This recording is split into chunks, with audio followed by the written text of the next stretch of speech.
Hello అందరికీ.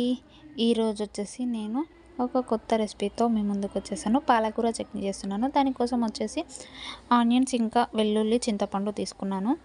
First పాలకూరని cut చేసి ఇలా క్లీన్ చేసేసి ఒక గిన్నెలో వేసి పెట్టేసుకున్నాను.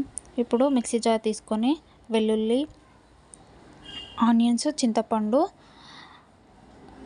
ఒక స్పూన్ కారం, రుచికి సరిపడా ఉప్పు వేసేసుకొని మిక్స్ చేసుకొని పక్కన పెట్టుకున్నాను. ఒక గిన్నె పెట్టేసుకొని అందులో ఆయిల్ వేసుకొని ఆవాలు, జీలకర్ర, ఎండుమిర్చి, కరివేపాకు కూడా వేసేసుకొని మంచిగా వేపుకున్న తర్వాత మనం మిక్సీ చేసుకున్న పేస్ట్ని ఇందులో వేసేసుకొని ఒక 10 మినిట్స్ అలా మూత పెట్టి ఉడికించుకున్న తర్వాత ఆయిల్ ఇలా పైకి తేలిన తర్వాత అందులోనే మనం క్లీన్ చేసి పెట్టుకున్న పాలకూరని వేసేసుకొని ఇది ఒక 10 మినిట్స్ అలా సిమ్లో ఉడికించుకుంటే సరిపోతుంది.